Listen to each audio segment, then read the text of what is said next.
A'udzu billahi minasy syaithanir rajim. Bismillahirrahmanirrahim.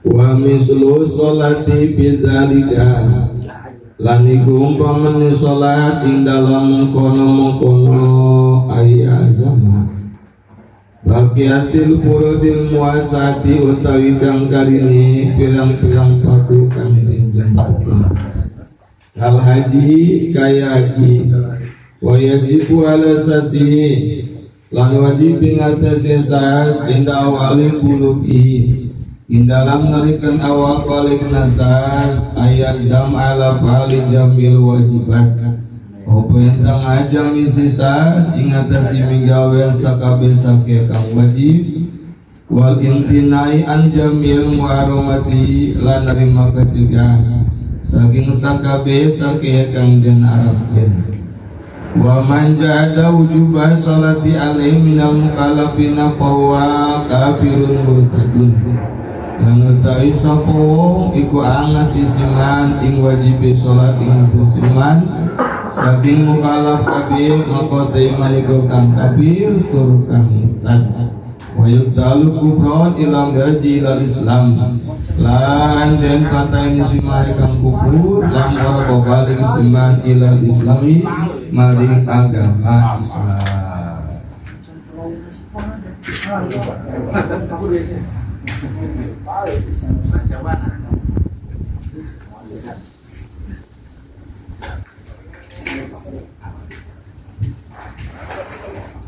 Para hadirin wal hadirat rahimakumullah. Alhamdulillah pada kesempatan malam ini kita berkumpul di rumah Bapak Haji Safiuddin. Kita doakan mudah-mudahan Pak Haji berikut Ibu Haji dan mungkin putra putrinya. Kita doakan mudah-mudahan jadikan keadaan keluarga yang sakinah dan rahmah dan rumahnya mudah-mudahan tergolong dalam ucapan kanjeng Nabi baik dan juga mudah-mudahan kita semua dikasih panjang umur oleh Allah, disehatkan badan kita, dijembarkan rezeki kita, dan dikasih kemudahan untuk memperbanyak amal ibadah kepada Allah Subhanahu wa ta'ala. Para jamaah rahimakumullah. Nah, kita sebagai manusia, benar kan ya?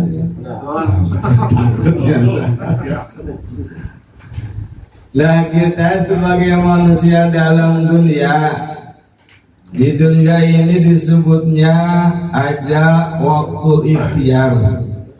Dalam dunia mah waktu kita yang milih. Dalam dunia mah pokoknya keadaan waktu tergantung pilihan kita.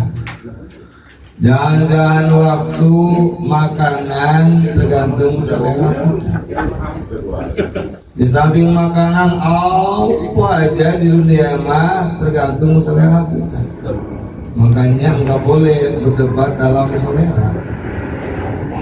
Baik makanan, minuman, rumah dan yang lainnya, apalagi keadaan calon istri mah nggak bisa. Walaupun kata sianto, di Solo ada yang cakep lu, jelek, mereka apa? Tuh, jadi inilah keadaan di alam dunia. Nah, hal pilihan yang tadi mah, ini kebutuhannya hanya sebatas di alam dunia.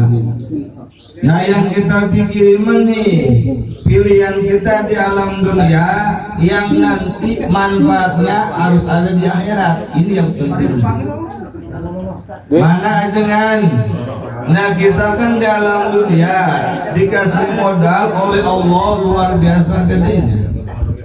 Satu, modal umur, kedua modal sehat, modal rezeki, modal-modal yang lain, terutama keadaan dikasih modal iman dan Islam.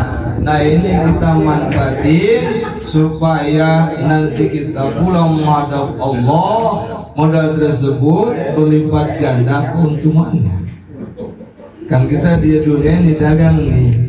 Contohnya seperti Pak Heru kan jiwa dagang, dimodalin 1 miliar sama Yanto. Nah, daging ayam sama ya. Iya. Daging ayam sama jantan tuh ya. 1 miliar kasih modal. Asal jangan begini aja kata si RW. Jan, minjem dong sedikit mah. Oh, emang kenapa? Tadi kata 1 miliar. Oh, itu mah dalam hayal. Nah, Pak Heru dikasih modal sama Yanto 1 miliar buat dagang. Nah, berhubung Pak Heru orangnya jenius, ciri jeniusnya palanya botak.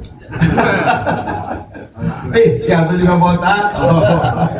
Artinya Pak Heru udah kelihatan keadaan apa keahlian dagangnya. Bu, kalau Bang Sayang tuh suruh dagang kayaknya maaf ngomong. Modal-modalnya habis. Apa ke PRW mah? Dagang PR kasih mau 1 miliar.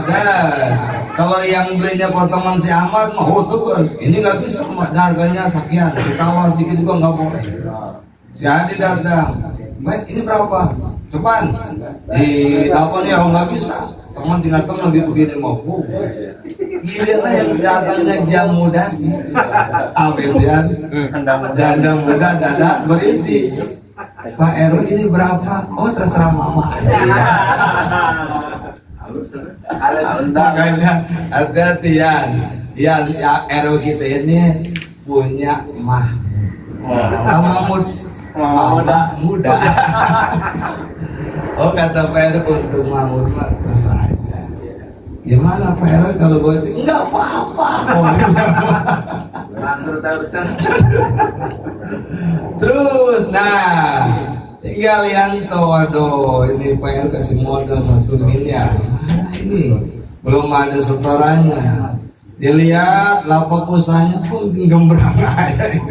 Kalau ada mah Pak RW bikin rapet setoran ada ke Pak RW mah.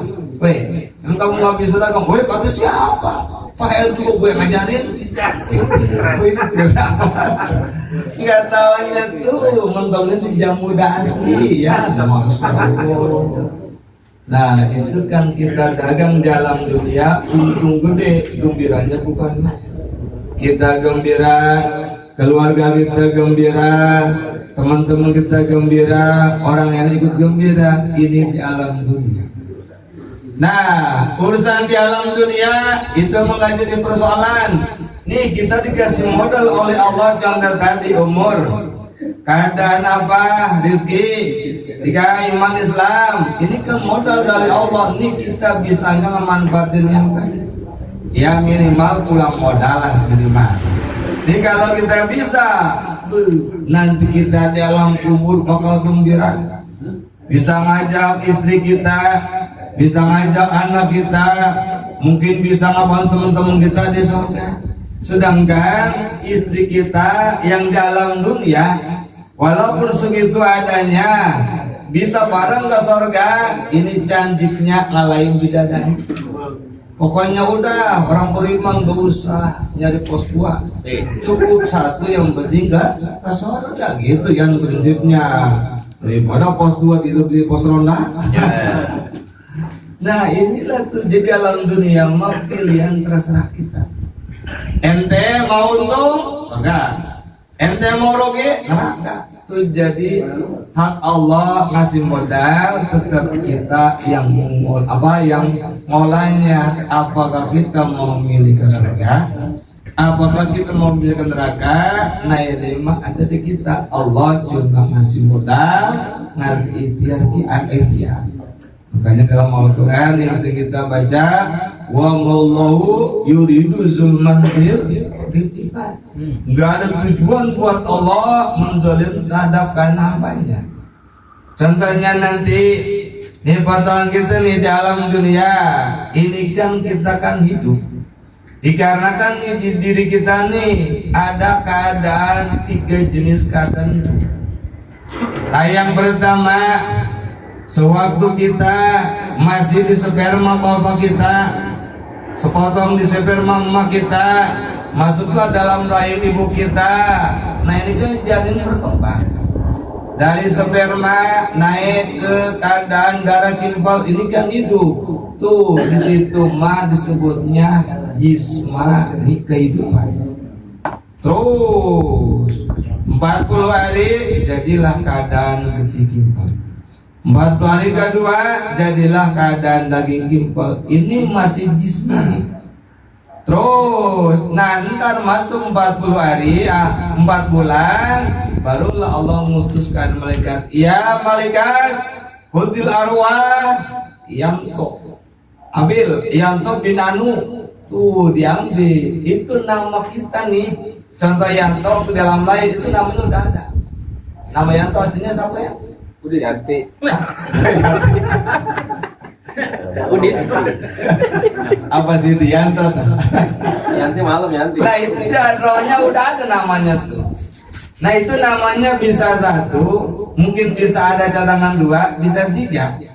Kan suka ada gitu, waduh namanya berarti ini nih.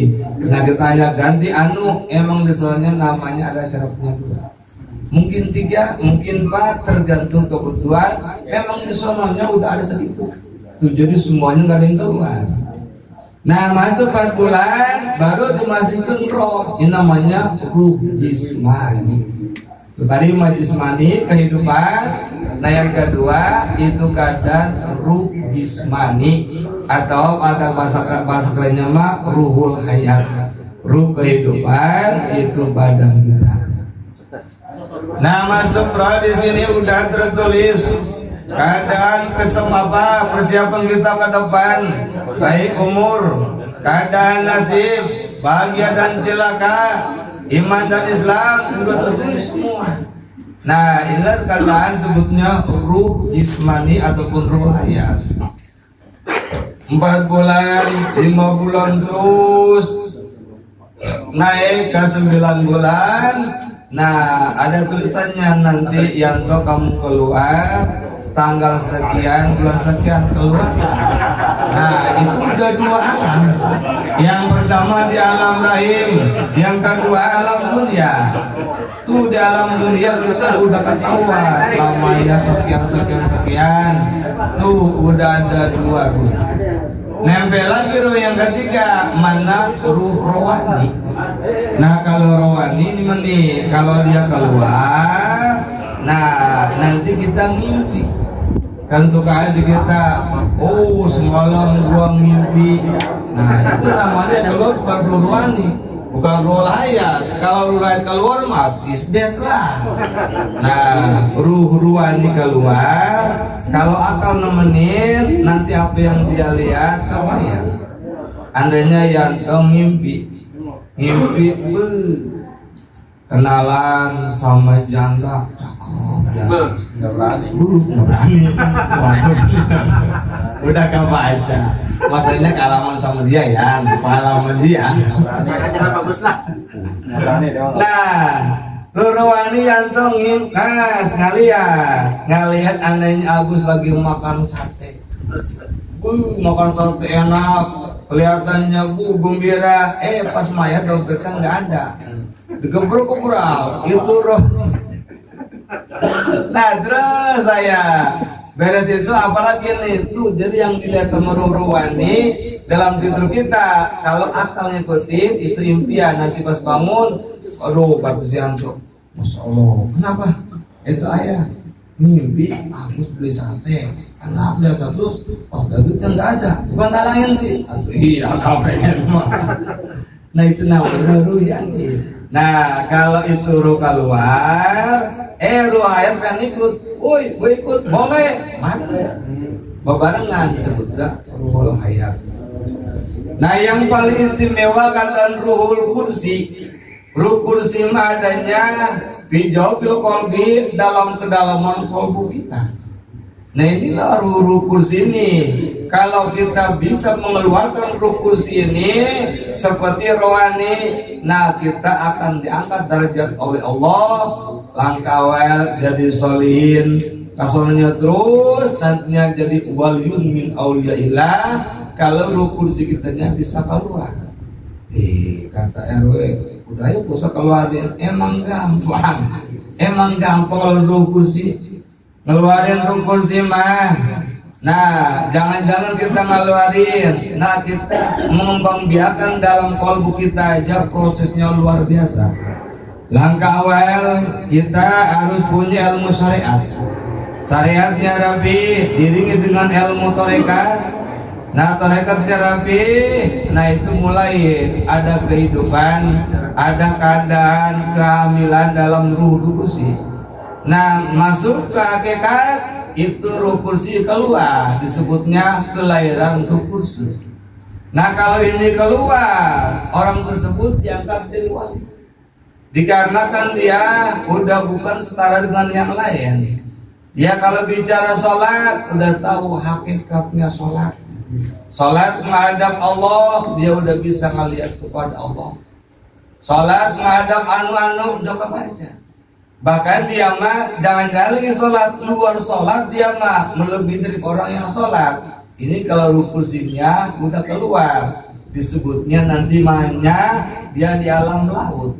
Kita kan di alam mulki, naik alam jabarut, naik lagi alam laut. Nah, kalau ruh kursi bisa main ke alam jabarut, bisa main ke alam laut, nah dia mah udah bisa ngelihat surga Allah Subhanahu wa taala walaupun jasadnya masih di alam dunia. Udah bisa ngelihat surga, bisa ngelihat surga, keindahan surga, makanan surga, cantiknya bidadari, udah ngelihat dia mah. Tuh makanya orang yang udah diangkat jadi wali, nggak ada secuil pun dia cinta dunia lantaran udah ngelihat surga. Digoda sama perempuan, walaupun artis dari Libanon, gak tergoda, lantaran udah ngelihat bidadari. Kan potongan PRW mah jangan-jangan Libanon, dia mah. Aduh, baru jam udah sini gua udah rempah. Gua udah tanya, weh mau mana? Mau ada meeting.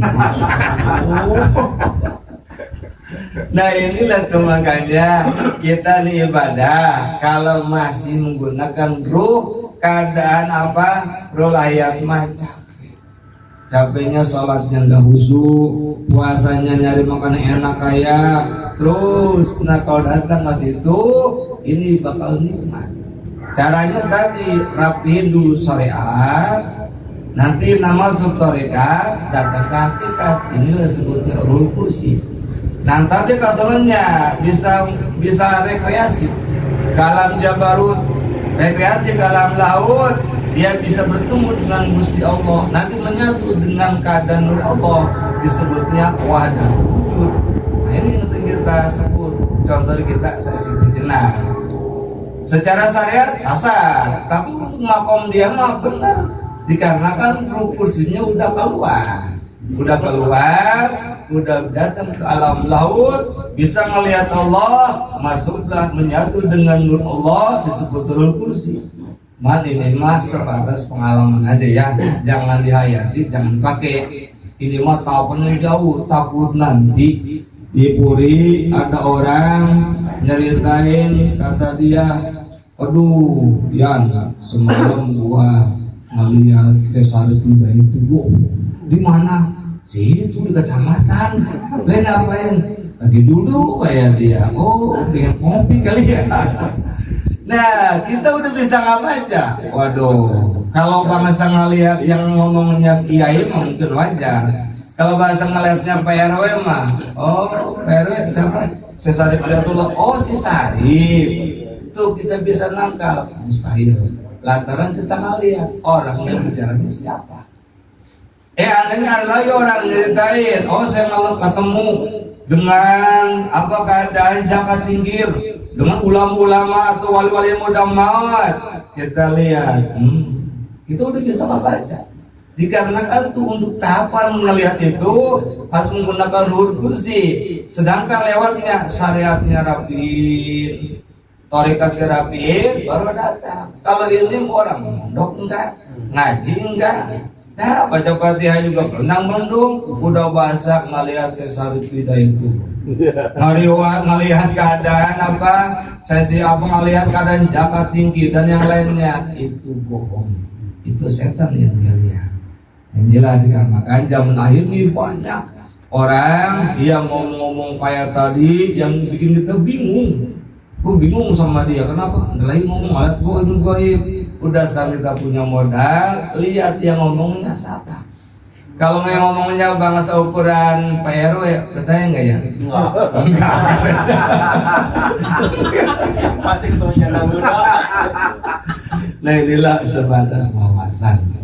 Nanti kita nih kalau nanti kita dinasibin ke surga, ini yang digunakan kursi bukan ini, dikarenakan nggak pantas.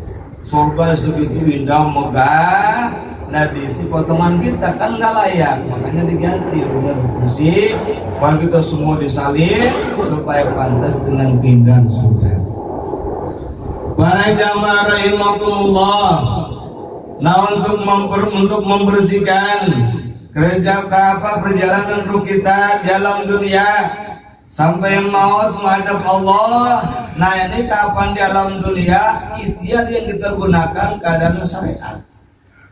Syariat yang mana? Langkah awal syariat yang wajib kita utamakan. Setelah yang wajib diiringi dengan yang kesunahan. Bentuk yang wajib diantara yang sangat berpengaruh adalah keadaan kewajiban sholat.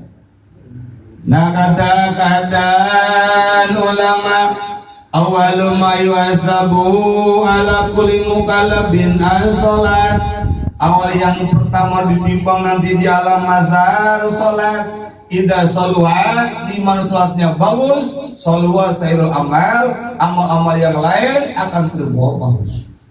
Wa idza fasadat, di mana sholatnya rusak, enggak khusyuk, yang lain baru diteliti.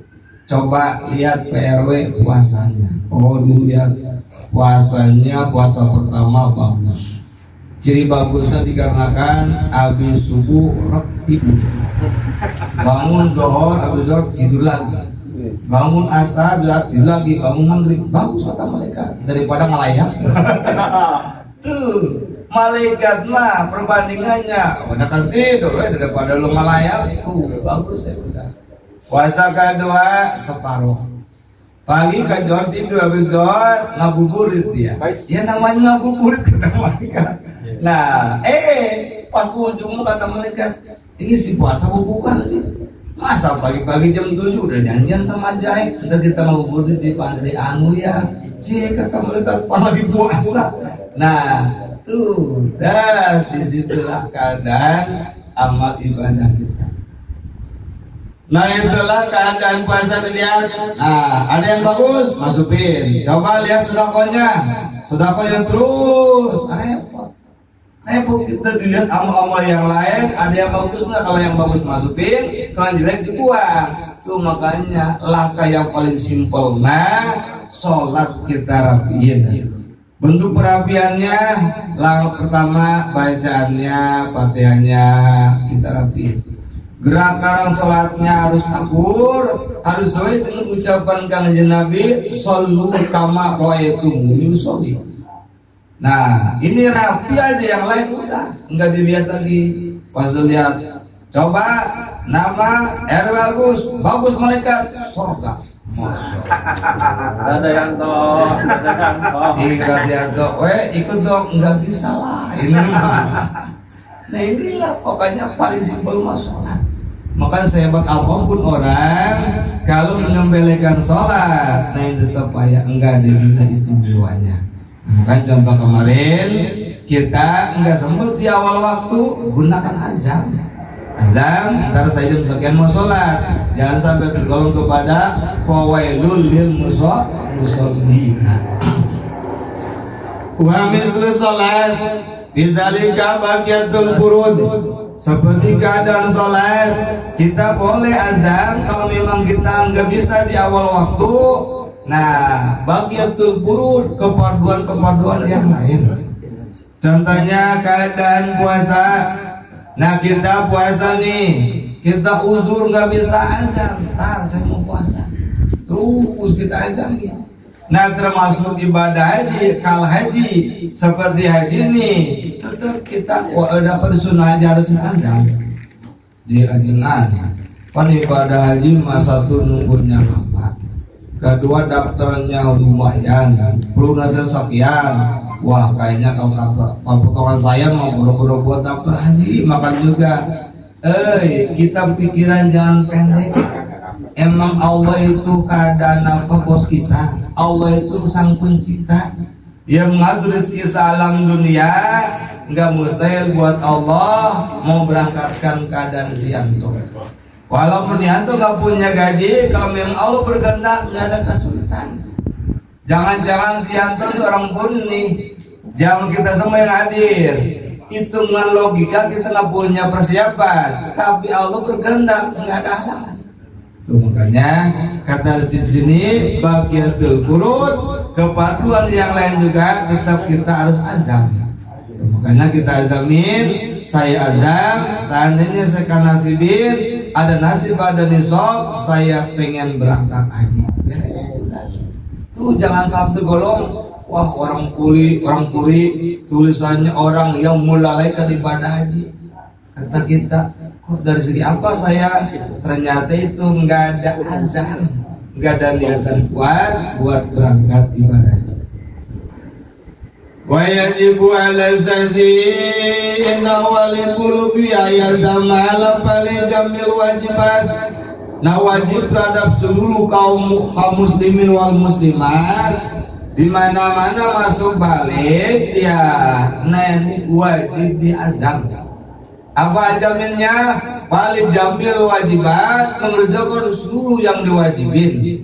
Yang kedua, walid ini jamil muharramat, ninggalin seluruh yang diharamkan. Kebutuhan kita orang nih, ya anak kita nih yang masuk balik 15 tahun, langsung kita tungtung azam ya, azam. Kalau masa kita niatin nih untuk mengerjakan seluruh yang wajib, meninggalkan sebenarnya yang dilarang, nah itu wajib diazam. Diajengan. Iya kita punya anak masuk balik enak gamblengnya. Ini potongan kita nih. Ini kalau saya tanya di jam sini kayaknya belum pernah azam kali ya. Ya dia. Waktu balik kayaknya belum pernah lantaran dikarenakan baru ini tahun. Baru tahu ini kayaknya. Bukan kata ulama, seandainya kita baru sekarang, udah kita niatin, kita azamin, atau bahasa keren kita niatin, saya niatin untuk ngerjain seluruh yang wajib, ninggalin seluruh yang diharamin, supaya kita jangan kadorakan, ninggalin yang wajib, mengerjakan yang diharamin. Itulah kata Ki Musonib. Nah seandainya kita belum, nah kita sunnah. Semenjak kita tahu, disitulah kita azam. Nah yang telah mengerjakan seluruh yang wajib, meninggalkan seluruh yang diharamin, baik rangkaian keadaan ibadah sholat, ibadah keadaan puasa dan yang lainnya. Pokoknya menurut kalau wajib dalam Al-Quran, nah ini wajib kita azamin. Wajib kita ajamin untuk dikerjakan. Yang dilarang wajib kita ajamin untuk ditinggalkan. Diajengan. Gimana kalau ada orang nggak percaya terhadap keadaan kewajiban sholat? Nah itu hukumnya gimana? Waman jahada, siapa saja yang nggak percaya wujub sholat terhadap keadaan wajibnya sholat. Mana sholat yang 5 waktu termasuk Jumat. Nah andainya ada orang nggak percaya, kan beda. Ada yang percaya nggak ngerjain, ada yang nggak percaya walaupun yang ngerjain. Nah ini mah orang yang nggak percaya dengan kewajiban sholat yang 5 waktu. Jangan-jangan keseluruhan, hanya satu doang. Contohnya nih di kampung seberang sono ada orang ditanya, woi lu Islam lo tuh kata ibu Islam suka sholat lah, maghrib gua sholat, johor gua sholat, isya sholat, asar sholat subuh. Belum subuh wajib. Wajib gue nggak percaya subuh wajib. Tuh walaupun hanya subuh doang dia nggak percaya. Nah ini dia termasuk waqabil murtadun, dia termasuk kafir dan murtad. Nauzubillah minzalik. Enggak percaya ini mandi. Baik, enggak percaya dengan nggak ngerajain nanti beda hukumnya. Nah inilah orang yang nggak percaya terhadap kewajiban salat yang 5 waktu, baik keseluruhan ataupun salah satunya. Nah dia bahwa kafirun murtadun, dia termasuk orang yang kafir dan juga termasuk murtad. Nah ini masalah ontarokau pala bermutakin ujubiyah, baik dia ngerjain ataupun enggak. Nah ini enggak ada urusan. Contoh, ada orang namanya si Jack, ini mencintai Jack orang seberang. Takutnya ada yang sama orang sini. Nah dia nggak percaya. Kalau dilihat KTP Islam, tanya lo agamanya Islam, Tuhannya Allah, Nabinya Muhammad. Lu masalah sholat lima waktu gua nggak percaya. Gua pokoknya Islam, Tuhan gua Allah, Nabi gua Muhammad, beres. Ya, kata yang temennya puasa yang stres ini. Dia nggak percaya terhadap wajibnya sholat. Nah dia, berhubung di akrab sama RW kita, sering diajak bareng, sering ditraktir bakso, bahkan sering digantiin rokok. Nah pas waktu azan RW ngajak sholat, sholat juga, sholat apa johor. Jadi padahal dia tuh nggak percaya wajibnya johor. Berhubung dia nggak enak ajakan PRW dia sholat, berarti kan dia ngerjain. Tuh itu mau baik dia ngerjain ataupun enggak, tetap bayar bahwa kafirun murtadun, dia termasuk kafir dan murtad dikarenakan dia nggak percaya. Ini mah dia mah cuma 1 ataupun 2 sama aja dia termasuk kafir murtad. Dia dengan status dia yang kayak tadi nggak percaya terhadap kewajiban salat yang 5 waktu baik keseluruhan ataupun salah satunya. Nah gimana keadaan kondisi dia ke depan? Nah dia wajib dibunuh orang gituan. Kalau negaranya negara Islam, hukumnya Islam diterapin. Nah nanti ada aturan agama kayak tadi tuh wajib. Kalau di kita kan bukan negara Islam, aturan Islam ini kembalikan kepada aturan negara.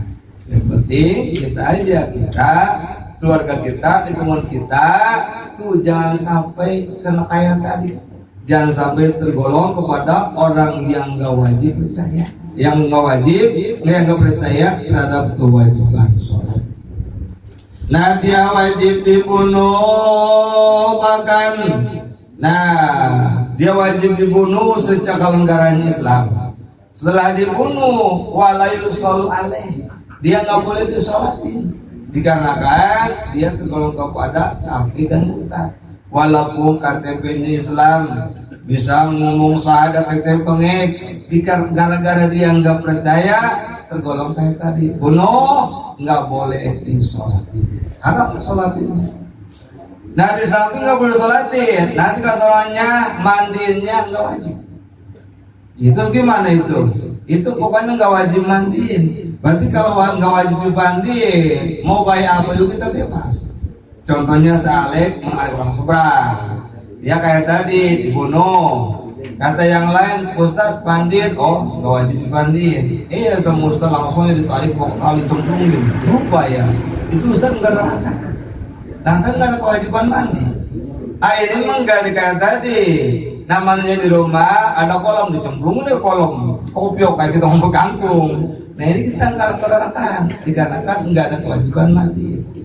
Nah termasuk walayul panu, nggak kewajiban dibungkusnya nggak wajib. Dengan adanya nggak wajib, dengan cara apa aja kita bebas. Wah kata Ustaz orang begini mudah, gak usah beli kain kapan. Terus gimana Ustaz? Beli plastik sampah aja gitu. Beli plastik sampah, masukin, ikat, blok ada pendam, enggak ada rangka. dikarenakan enggak ada kewajiban nggak bungkus. Nah yang terakhirnya orang tersebut dimakaminnya enggak boleh dimakamin orang muslim, enggak boleh dimakamin orang kafir, harus tengah-tengah. Oh kenapa dengan kalau dia dimasukin ke makam orang muslim dia udah murtad, udah nggak diterima. Mau dimasukin ke makam orang kafir, nah di dadanya pernah ada nur Islam, walaupun ujungnya coplok. Tuh makanya dia mah bainauma antara makam muslim dengan makam kafir, itulah makam kita. Tuh makanya nih kita nguburin baik keluarga siapa aja baik, jangan salah naruh. Di obong-obong naruhnya, di mana naruhnya? Orang mau samping si engkau yang gede ya ada mau ke situ selapin pinggirnya. Nah itu haram. Haram orang muslim dikuburinnya ngalahin sama kafir haram. Atau sebaliknya orang kafir, nah gara-gara dia punya duit banyak bisa ngebeli pengurus TPU-nya, ditaruh di tengah-tengah kubur orang muslim, blok aja atau haram. Jadi nggak boleh ngacak kuburan itu, dikarenakan ini nantinya ada efeknya. Dia dengan itu nguburinnya. Nah pertama yang nguburinnya siapa nih? Oh adanya ini mah RW orang seberang, dia yang pertama disiksa. Keduanya nanti itu si mayatnya nanti ngaruh dikarenakan lingkungannya yang gak harmonis. Atau iyalah entar di makamnya pas yang lain disiksa kafir, ada yang nyelap nih. Siapa ini? Saya si muslim. Wah di sini tahu mau yang di atas mobil saya di sini. Nah itulah jadi orang yang percaya kewajiban sholat kayak tadi. Kalau negaranya negara muslim baik. Nah negaranya muslim atau muslim itu kayak tadi, kalau kita jangan dicoba, takutnya ada prakteknya hasil ngaji ya pada ke rumah saya terpolisi. Wah ini nih nah itu lagi cerita aturan hukum Islam tuh kayak tadi. Nah jangan ini mah bukan gak percaya sangu kayak orang seberang ya kan ya. Kan orang Burimun nggak boleh dengar suara aja, langsung aja bangun, langsung aja berangkat kemana-mana, ya ke masjid. Pokoknya tuh kan orang Burimun nih, kamu lihat mukanya kan muka surga semua nih ya. Nggak dengar suara aja, langsung aja bangun, berangkat ke masjid, pang duluan. Orang-orang udah belum pada kumpul dia pang duluan, udah sono nggak boleh lagi aja. Artinya kita makan udah ada nur Islam, udah ada cahaya Islam, apalagi lingkungan kita kan lingkungan bagus, nggak dengar suara azan, terpanggil berangkat ke masjid. Inilah kekuatan nur Islam. Bahkan katakan Nabi, nanti ada 3 golongan umatku digiring di alam mahsyar mempunyai masing-masing keistimewaan. Yang pertama yusaru kaumun wa wujuhu kal kawakibi. Golongan yang pertama umatku digiring menuju alam mahsyar, raut wajahnya seperti bintang yang bersinar di langit. Pas terlihat itu alam mahsyar yang gelap gulita, tapi rombongan dia datang semuanya kan ngelihat. Masya Allah, ini rombongan Safa ini. Raut mukanya bersinar kayak bintang, menyala. Ditanya, "Oi, orang mana ini?" "Ui." Siapa ketuanya? Abu Yanto. Ini kamu ini golongan malaikat, malaikat Ewidin nih. Apa golongan malaikat Ewidin? Ini bukan. Wa nahnu itu umat Muhammad. Saya ini umat Muhammad. Masya Allah. Apa sih kelebihannya? Oh saya mah dimana nggak dengar suara azan langsung saya ke sumur berwudu pakaian rapi terus menuju masjid menuju musola untuk berjamaah. Itulah keadaan hadiahnya nanti di alam mahsyar. Nah naik lagi omongan yang kedua, yusaru qaumun wa wujuhum kal qamari. Digiring umatku nanti di alam mahsyar, raut wajahnya seperti keadaan bulan purnama. Kali alam mahsyar Ngeliat teman yang pertama tercengang, hati yang kedua lebih keadaan tercengang. Rumah siapa ini? Tanya, oi dari mana? Udi. Siapa pimpinnya? RW Agus. Masya Allah, kalah ya.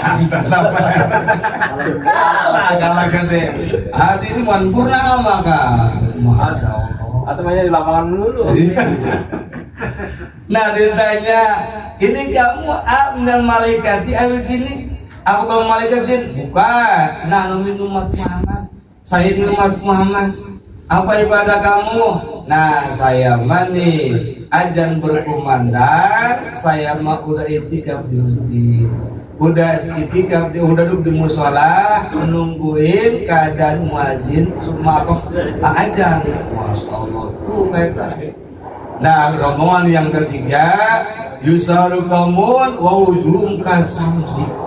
Yang ketiga digoreng umatku nanti tahu wajahnya seperti keadaan matahari yang bersinar. Ditanya ini mana? Sama, ini kan orang Puri. Siapa ketuanya? Siapa? Ahmad. Bener tak? Ya udahlah, si Ahmad ya, kamu mesti dia Ahmad. Kamu sih dia lebih dekat lagi dia. Itu siapa pemimpinnya? No, Abu Ahmad. Ditanya kayak tadi, wah kata Yanto kalah 2 dan 2. Nah, apa ibadah kamu? Saya mah tuh setengah jam lagi datang waktu sholat, saya udah nongkrong di masjid. Orang dia betul aja. Udah 3 di masjid, masya Allah. Tuh makanya jangan aneh ya. Takut besok lusa nih PRW jam 11 udah ke masjid tuh ngejar yang ketiga.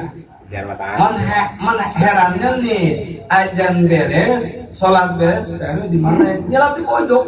Nyerek. Kata malaikat, udah mau di gua berangkatnya mau masukin kolom yang ketiga, kerek sampai bubaran baru bangun, artinya nolak ya. Nah itulah jadi gambar umat yang Nabi yang kualitas sholatnya luar biasa. Tuh ada diantaranya itu 3 golongan. Nah mudah-mudahan khususnya kita yang hadir, keluarga kita minimal masuk golongan yang pertama.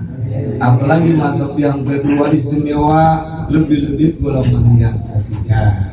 Inilah harapan kita. Cuma tadi sholatnya harus kita rapiin, diiringi dengan keadaan ilmu yang berhubungan dengan sholat. Dikarenakan secanggih apapun ibadah, nggak ada ilmunya mah atau sulit mempunyai nilai yang istimewa. Makanya ilmu inilah langkah awal untuk menuju ibadah.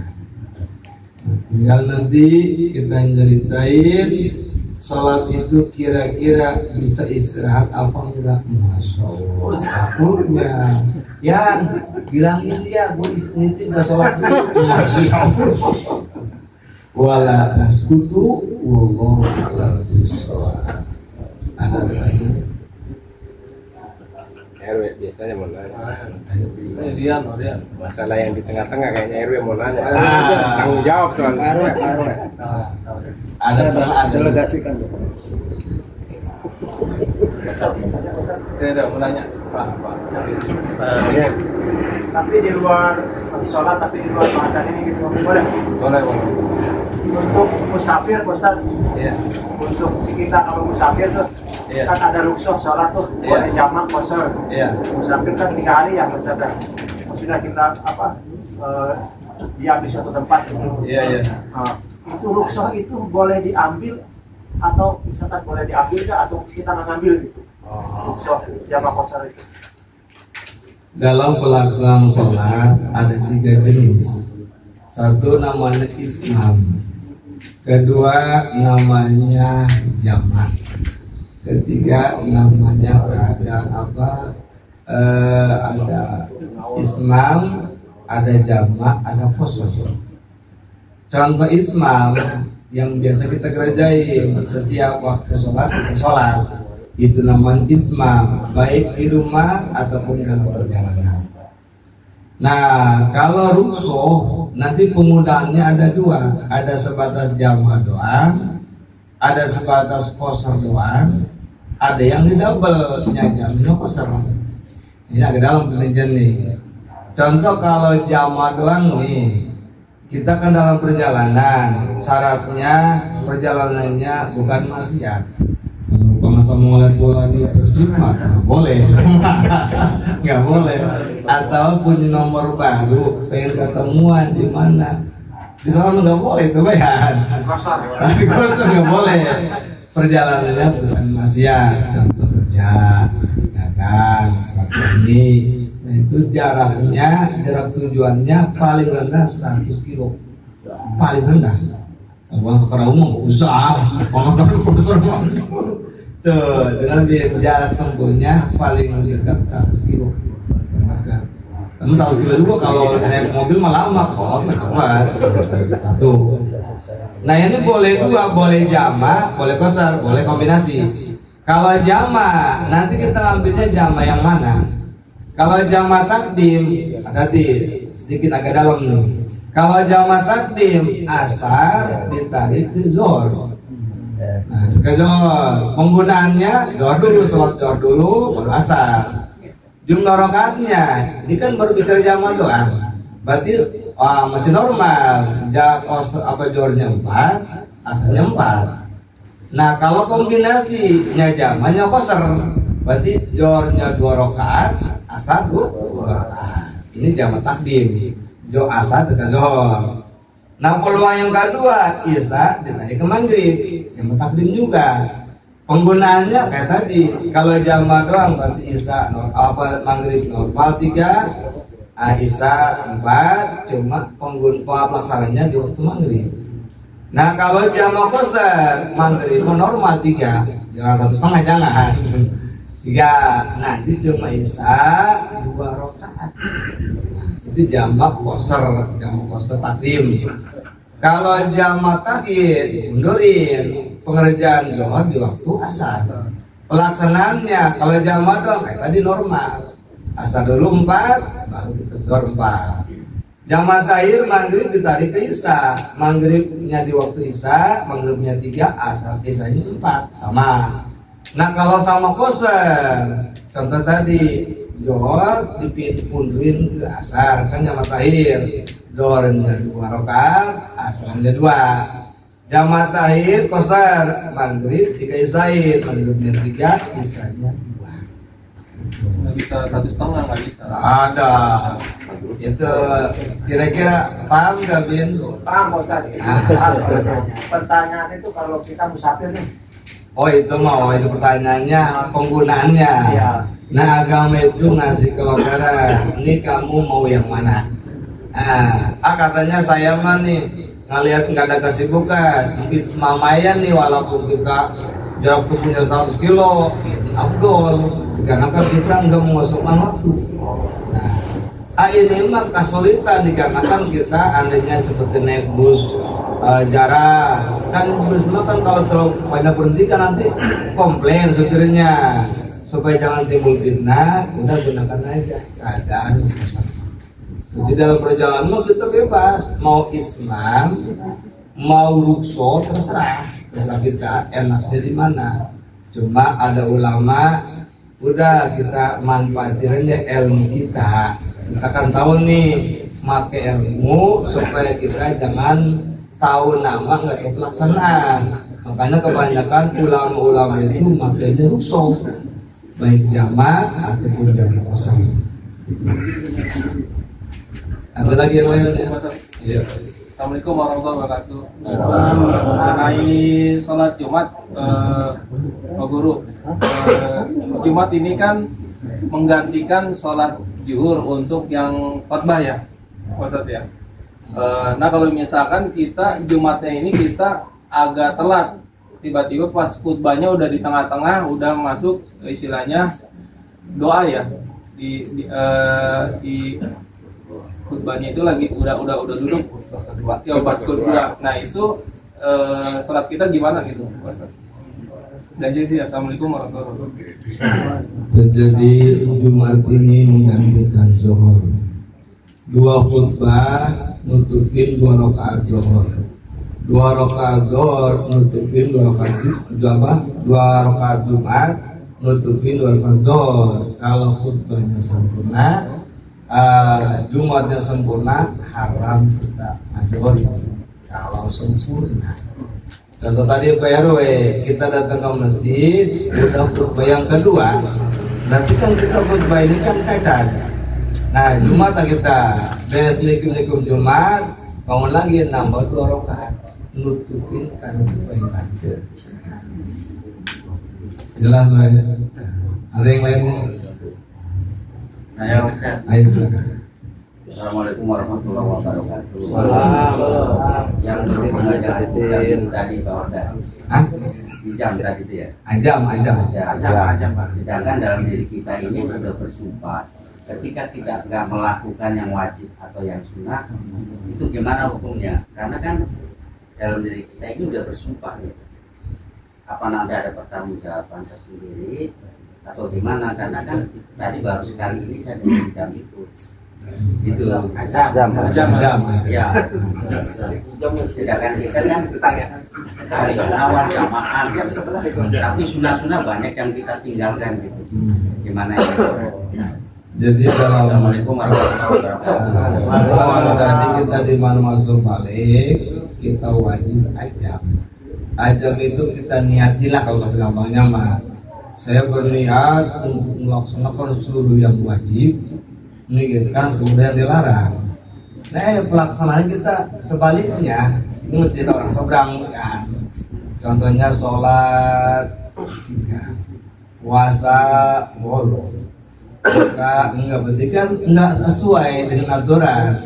Nah, itu tinggal kita lihat aja, orang nggak sholat apa, orang yang nggak puasa apa, begitu ya udah. Adapun azam ini kewajiban kita supaya kita ada niatan yang tadi itu. Nah, jadi efeknya orang yang nggak sholat sesuai dengan kerjaan dia, kita aja siksaan akibatnya. Berarti kalau ajam dari sekarang kita nggak telat berarti ya? Karena kita Telat, baru tahu. ajam gitu kan. Kita makanya Kita niatin tadi, sekarang ya. jadi kalau bahasa ajam terlalu rapi, udah bahas kita niat aja. Enakan si Peter. Dia mah udah masih putih dia ngomongnya. Mau finishing. Iya. Finishing dia. Allahumma sholli ala sayyidina Muhammadin fil awwalin wal akhirin wa barik wa sallim radhiyallahu ta'ala an sayyidatina ashabi sayyidina Rasulillah ajmain.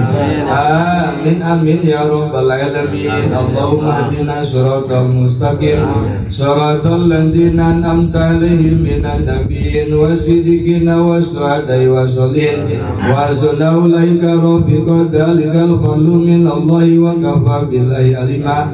Rabbana taqabbal minna innaka antas samiul alim wa tub alaina innaka antat tawwabur rahim. Wa sholli wa sallim ala jamil anbiya'i wal mursalin walhamdulillahi rabbil alamin.